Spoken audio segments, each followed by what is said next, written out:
मदन लाल जी, चंद्र ग्रहण का पर्व काशी का होता है और सूर्य ग्रहण का पर्व कुरुक्षेत्र का होता है। चंद्र ग्रहण के पर्व पर काशी में जाकर 1 करोड़ गायों का दान त्रिकाल संध्योपासन करने वाले, गायत्री जप करने वाले वेदज्ञ ब्राह्मणों को, सदाचारी ब्राह्मणों को 1 करोड़ गायों का दान चंद्र ग्रहण के अवसर पर काशी में जाकर किया जाए। संभव है? बोलो, संभव है? 1 करोड़ गाय काशी में कहां खड़ी करोगे? अब तो जगह ही नहीं। फिर इतने ब्राह्मण जो त्रिकाल संध्या करने वाले हैं, वेद पारायण करने वाले हैं, पवित्र सदाचार संपन्न, खोजने से कहां मिलेंगे? इतनी बड़ी संख्या में गोवंश का संहार हो रहा है कि 1 करोड़ वेद लक्षणा, पयस्वनी, सीधी साधी सुलक्षणा गाय कहां से मिलेंगी? इस सब की सब चीजें वर्तमान के युग में कम संभव है। बड़ी कठिनाई से किसी को कोई ऐसा करे, शायद हो जाए तो हो जाए, नहीं संभव, नहीं समझ में आती।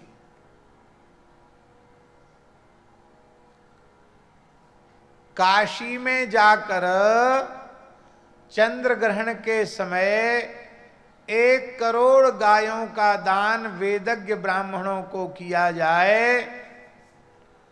जिस ग्रहण के काल की ऐसी महिमा है, सर्वम गंगा समम तोयम सर्वे व्यास समाद्विजा। ग्रहण के काल में सामान्य जल भी गंगा जल के तुल्य हो जाता है और ब्राह्मण मात्र भगवान कृष्ण द्वैपायन वेद व्यास के तुल्य हो जाता है।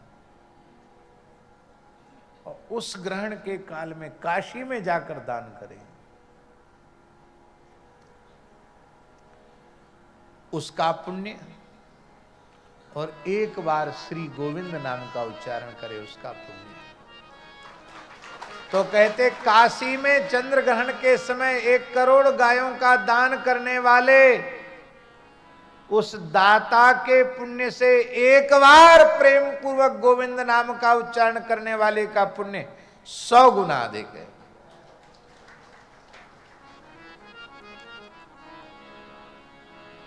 एक यज्ञ नहीं, 2 यज्ञ नहीं, यज्ञायुतम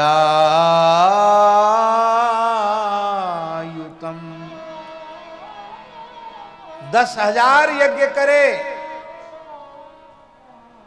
सविधि जीवन में 1 यज्ञ हो जाए, यह भी कम संभव है। वर्तमान समय में तो बहुत कठिन है यज्ञ होना।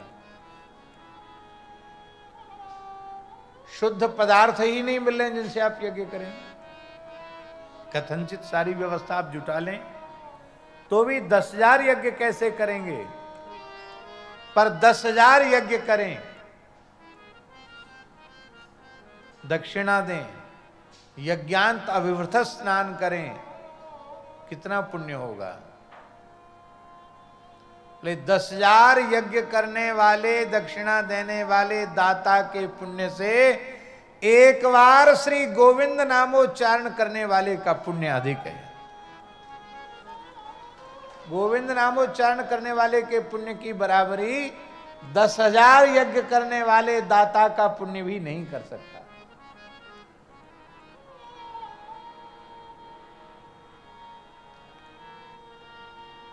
स्वर्ण दान की बड़ी महिमा है।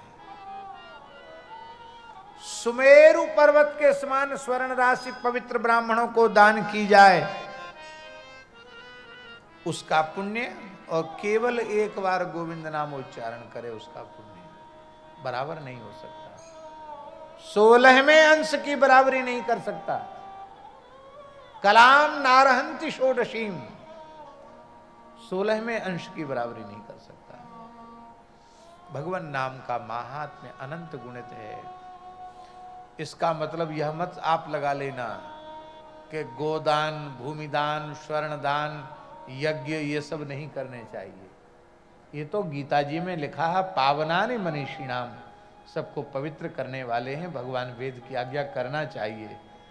पर इनको करते हुए भी प्रधानता भगवान नाम की ही रखनी चाहिए।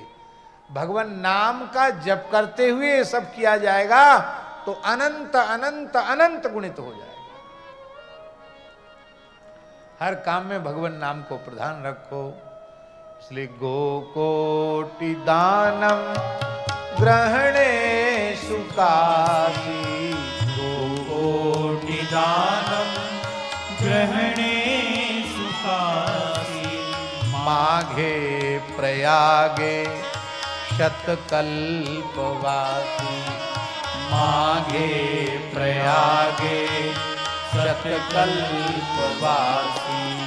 प्रयाग में 100 वर्ष तक प्रत्येक माघ में कल्पवास करे। माघे प्रयागे शतकल्पवासी, माघे प्रयागे शतकल्पवासी। 100 कल्पवास करने वाले का पुण्य और एक बार गोविंद नामोच्चारण करने वाले का पुण्य बराबरी पर नहीं हो सकता।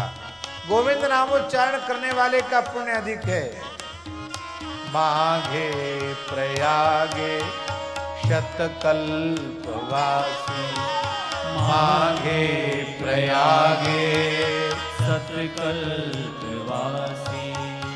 यज्ञायुतं मेरु सुवर्ण दानम, यज्ञायुतं मेरु सुवर्ण दानम, गोविंद नाम्ना न भवेच्च तुल्यम, गोविंद नाम्ना न भवेच्च तुल्यम। गोविंद नाम की समता नहीं कर सकता।